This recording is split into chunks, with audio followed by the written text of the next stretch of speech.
à Dieu, car il est bon. Il est bon en tout temps. Il est bon en tout lieu. Frères et sœurs en Christ, je vous salue dans notre Seigneur Jésus-Christ.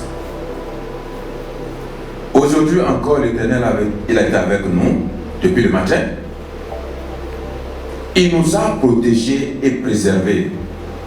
Et il nous a gardés jusqu'à cette heure-ci. Il nous a encore rassemblés à ses pieds pour nous enseigner. Nous lui sommes reconnaissants pour cela. Le thème de l'enseignement de ce soir, c'est la deuxième partie du thème que nous avons abordé la semaine dernière. Et le thème, c'est soulager les veuves et les orphelins. Faire l'aumône aux pauvres et comment. Donc c'est la deuxième partie. Allons dans Matthieu 6, versets 1 à 4. Matthieu 6, versets 1 à 4. Prenez garde de ne faire point votre aumône devant les hommes pour en être regardés. Autrement, vous n'en recevrez point la récompense de votre Père qui est aux cieux. Lors donc que tu feras ton aumône, ne fais point sonner la trompette devant toi, comme les hypocrites font dans les synagogues et dans les rues, pour en être honorés des hommes. En vérité, je vous dis qu'ils reçoivent leur récompense. Mais quand tu fais ton aumône, que ta main gauche ne sache point ce que fait ta droite, afin que ton aumône soit dans le secret, et ton Père qui voit ce qui se fait en secret t'en récompensera publiquement. Amen. Éternel, te disons merci pour la lecture de ta parole. Nous demandons l'assistance du Saint-Esprit. Saint-Esprit, ouvre notre entendement spirituel afin que nous puissions comprendre le message que tu as pour nous en ce jour. Au nom de Jésus-Christ. Amen. Alléluia. Le mercredi passé, nous avons parlé de faire l'aumône et comment. Première partie. Nous avons dit que l'aumône est l'un des moyens par lesquels passer pour soulager la peine des veuves, des orphelins et des pauvres. Nous avons aussi donné la signification de l'aumône et avons dit que c'est ce qu'on donne aux pauvres par charité. C'est ce que l'on accorde aux pauvres par bienveillance. L'aumône consiste à utiliser l'abondance que Dieu nous donne comme moyen de soulagement des pauvres. Nous avions aussi dit que Jésus-Christ n'interdit pas l'aumône. Au contraire, il veut que cela soit une pratique courante pour ses disciples que nous sommes. Jésus-Christ veut que l'aumône soit pratiqué de la manière la plus bénéficiaire aux disciples et la plus honorable à Dieu. Pour le faire, il nous a donné 3 directives à suivre, à savoir éviter l'ostentation, c'est-à-dire l'étalage de nos bonnes œuvres afin d'être vus des gens. Deuxième directive, éviter la publicité, c'est-à-dire sonner la trompette devant nous ou attirer l'attention des gens sur nous pour en être glorifiés. Et la troisième directive, c'est faire l'aumône en secret, c'est-à-dire en cachette, sans attirer l'attention des gens sur nous. Donc le mercredi passé, nous avons parlé de la première et de la deuxième directive, c'est-à-dire éviter l'ostentation et la publicité. Ce qui en ressort, c'est qu'en n'évitant pas l'ostentation et la publicité lorsque nous faisons des aumônes, c'est que nous voulons non seulement être vus des gens, mais nous voulons être aussi en être glorifiés. Et c'est le cas. Si c'est le cas, ce n'est pas pour Dieu que nous faisons l'aumône, mais c'est pour les gens. Alors cette œuvre-là n'est pas centrée sur Dieu, mais elle est centrée sur nous-mêmes. La conséquence, c'est que notre récompense sera celle des gens, pas celle de Dieu.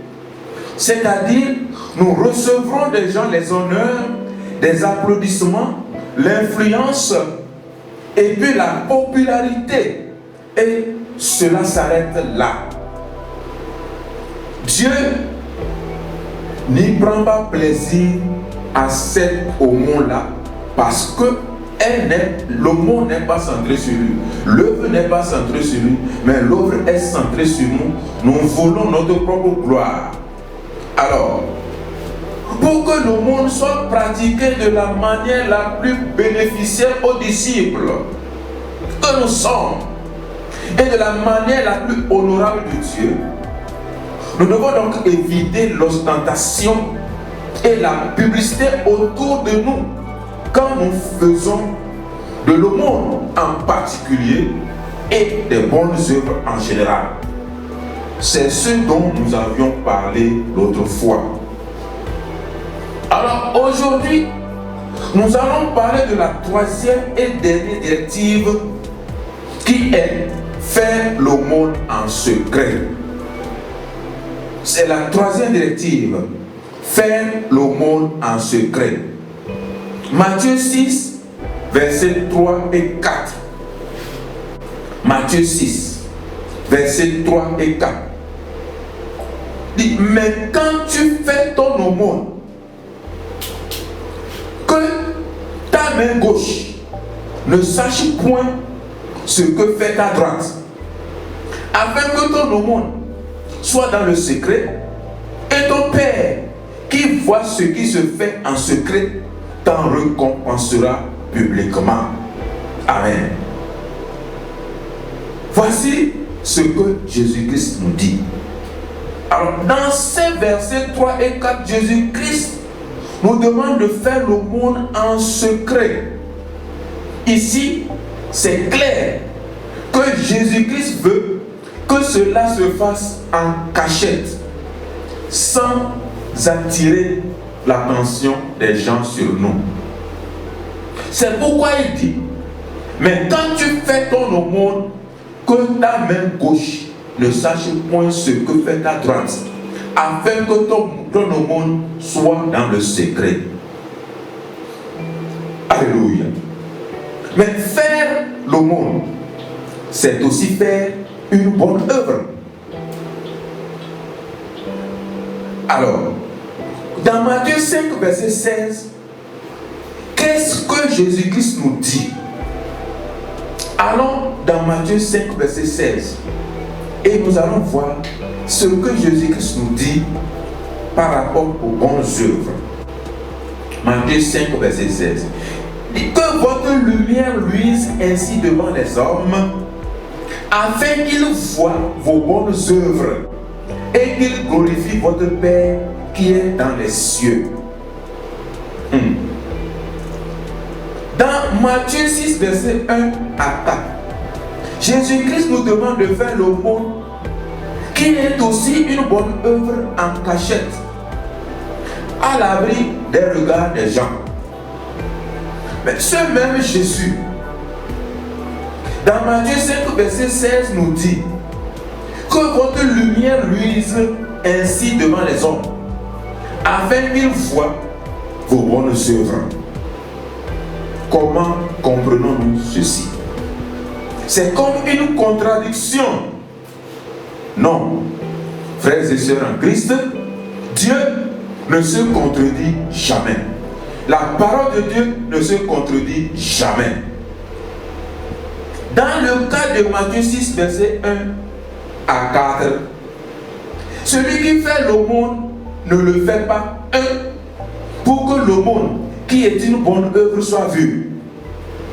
2, il ne le fait pas pour que Dieu soit glorifié, mais il fait l'aumône, pour être lui-même vu des gens, et 2, pour en être honoré lui-même ou glorifié lui-même. C'est ce à quoi Jésus nous met en garde. Et il dit, prenez garde de ne faire point votre aumône devant les hommes pour en être regardé. Lors donc tu feras ton aumône, ne fais point sonner la trompette devant toi comme les hypocrites font dans les synagogues et dans les rues pour en être honorés des hommes. Alléluia. Donc le cas est différent dans Matthieu 5, verset 16. Le cas est différent. Alléluia. Ici, celui qui fait l'aumône ou les bonnes œuvres ne le fait pas, pour être lui-même vu des hommes, 2, pour les œuvres qu'il est en train de faire par lui-même soit vu des hommes, et pour que le Père par lui-même soit glorifié. Donc si dans Matthieu 5, Matthieu 6, nous voyons que celui qui fait l'aumône, lui veut être vu lui-même. Il fait ça pour être vu lui-même. Il cherche sa propre gloire. Mais dans Matthieu 5, celui qui fait l'aumône ne le fait pas de la sorte. Ce n'est pas pour cette raison. Lui, il veut que les œuvres qu'il est en train de faire soient vues. Et il le fait, pourquoi? Pour que Dieu en soit glorifié. Pas lui. Pas lui. Donc, c'est dans ce sens que Jésus-Christ nous dit ceci. Que votre lumière luise devant les hommes, afin qu'ils voient vos bonnes œuvres, pas vous-même. Ce n'est pas nous-mêmes, mais que les hommes voient nos bonnes œuvres et qu'ils glorifient votre Père. C'est notre Père qu'ils doivent glorifier, pas nous-mêmes. Notre Père qui est au ciel, c'est lui, pas nous-mêmes. Donc Jésus-Christ veut nous faire comprendre que nos bonnes œuvres, c'est nos bonnes œuvres qui doivent être vues.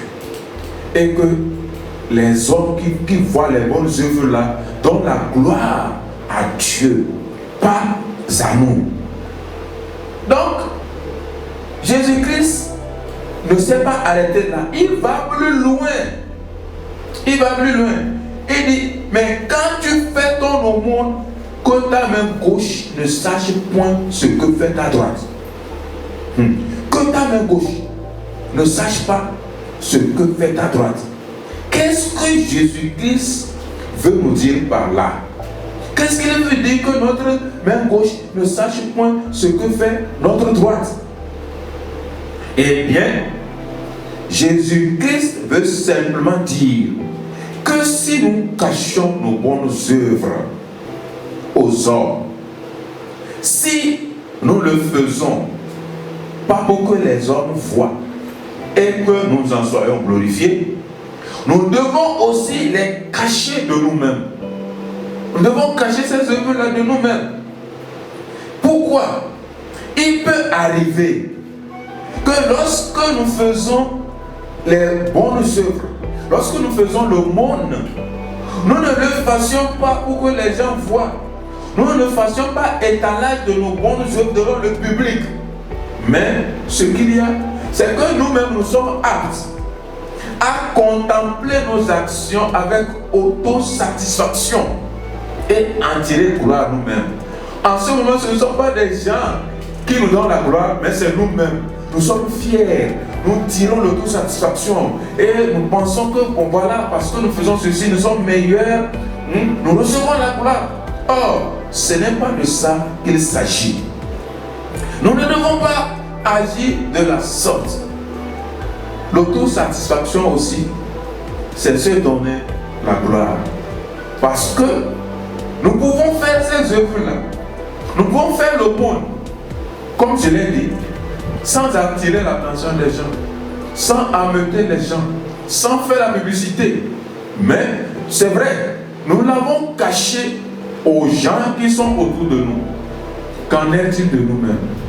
Est-ce que nous cherchons cette autosatisfaction? Nous voulons nous faire comprendre que nous sommes meilleurs.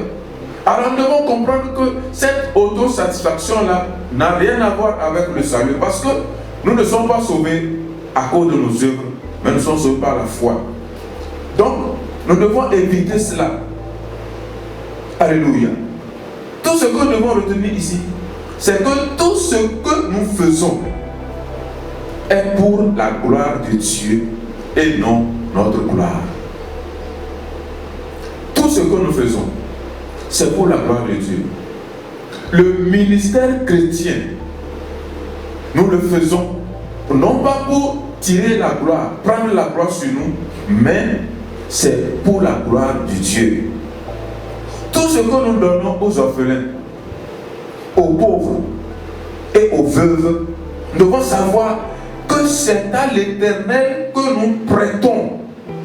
Et il y aura toujours une récompense venant de Dieu. Il y aura toujours une récompense venant de Dieu. Qu'est-ce que le livre de Proverbes nous dit? Et celui qui a pitié, c'est-à-dire qu'il donne aux pauvres, prête à l'Éternel, qui lui rendra selon son œuvre. Celui qui a pitié, c'est-à-dire du pauvre, celui qui a pitié du pauvre, prête à l'Éternel, qui lui rendra selon son œuvre. C'est-à-dire que celui qui donne aux pauvres, ce n'est pas en réalité aux pauvres qu'il entend de lui, mais à Dieu. Et Dieu va le lui rendre. Dieu le rendra toujours. Mais tout doit se faire en secret. Et c'est ce qui plaît à Dieu. Tout doit se faire en secret. Et c'est ce qui plaît à Dieu. Alors, lorsque nous parlons de ministère chrétien, ce n'est pas un show. Ce n'est pas nous faire voir. Mais tout ce que nous faisons, c'est que Christ soit vu. C'est que Dieu soit vu. Nous devons diminuer afin que Christ croisse. Nous devons disparaître afin que Dieu se fasse voir. Alors, souvenez-vous que nous avions dit que Dieu nous a appelés pour le servir. Dieu nous a appelés pour nous servir. Et nous avons décrit dans la première partie comment ou avec quoi nous servons Dieu. Et nous avons dit que nous servons Dieu avec notre âme ou notre esprit. Nous servons Dieu avec notre corps et nous servons Dieu avec nos biens. Alléluia. Et nous avons dit que nous servons Dieu avec notre âme à travers la prière. Et nous servons Dieu avec notre corps à travers le jeûne. Et nous servons Dieu avec nos biens à travers l'aumône. Nous avons vu ce que la pratique de l'aumône doit se faire. Nous avons vu cela, que la pratique de l'aumône doit se faire dans le secret. Nous avons vu cela. Alors maintenant, qu'en est-il de la pratique de la prière et du jeûne? Parce que nous servons Dieu à travers le jeûne, à travers la prière, à travers l'aumône. Mais nous avons déjà vu pour l'aumône que l'aumône doit se faire en secret. si nous voulons que cela plaise à Dieu. Alors, qu'en est-il de la prière et du jeûne? Nous allons voir cela. Matthieu 6, versets 5 et 6, 16 à 18. Matthieu 6, versets 5 et 6, 16 à 18.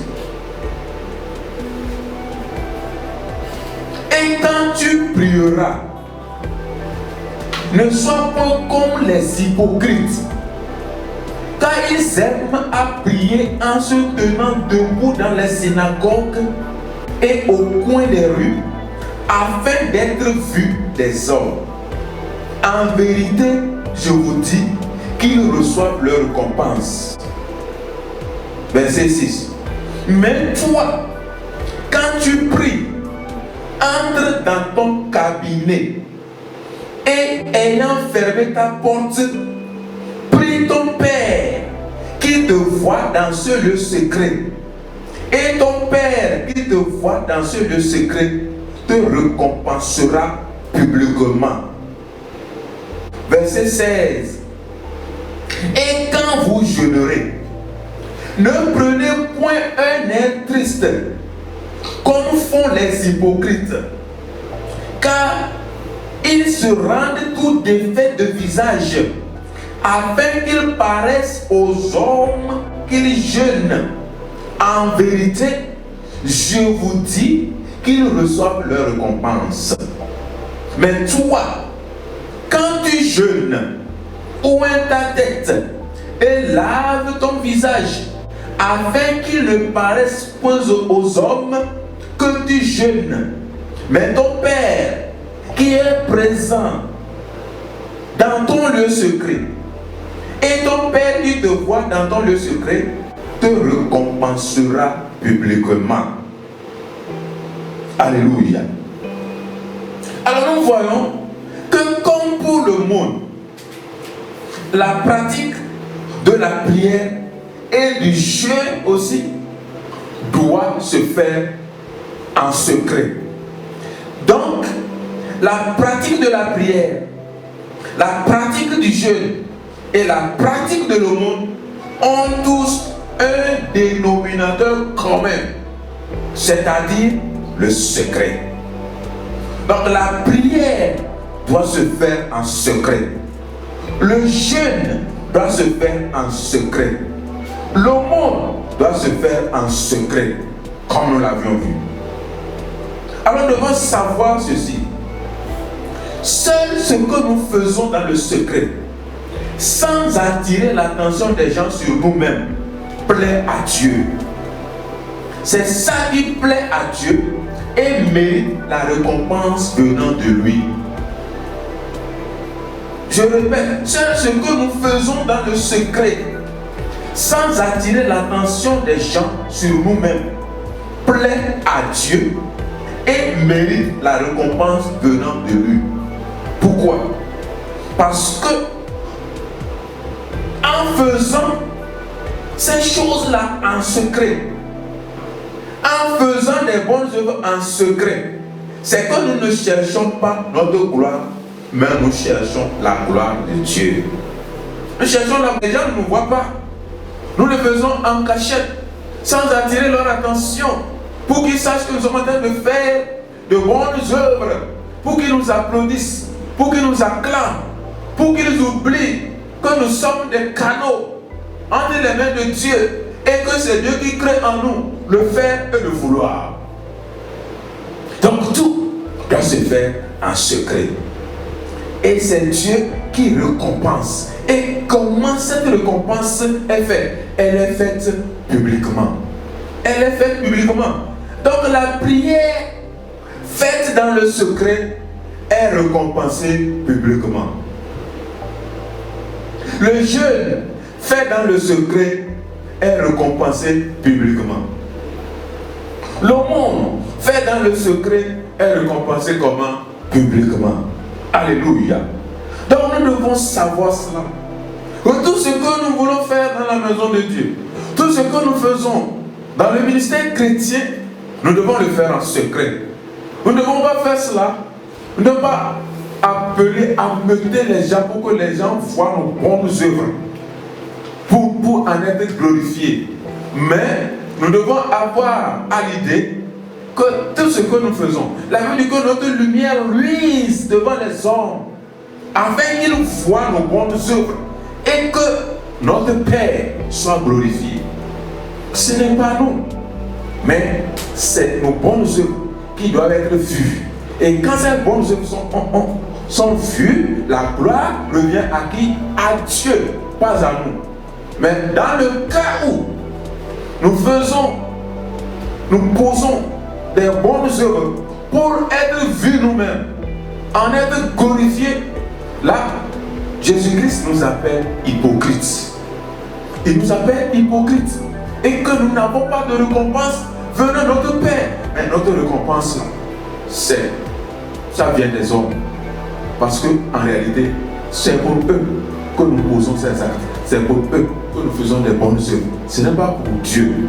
Alors ces œuvres-là sont auto-centrées. C'est centré sur nous. Ce n'est pas centré sur Dieu. Dieu ne prend pas plaisir puisque tout ce que nous faisons, nous n'avons pas cette idée-là de donner la gloire à Dieu, mais nous avons l'idée de nous glorifier nous-mêmes. Alléluia. Qu'il n'en soit pas ainsi pour nous. Que Dieu nous vienne en aide.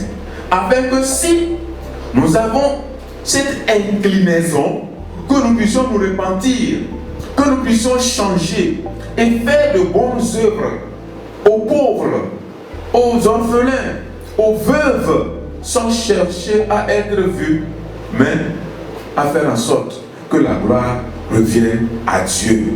Alléluia. Je pense que c'est l'enseignement que l'Éternel a pour nous.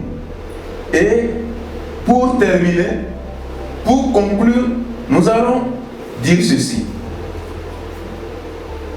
Conclusion, Ésaïe 42, verset 8. Ésaïe 42, verset 8.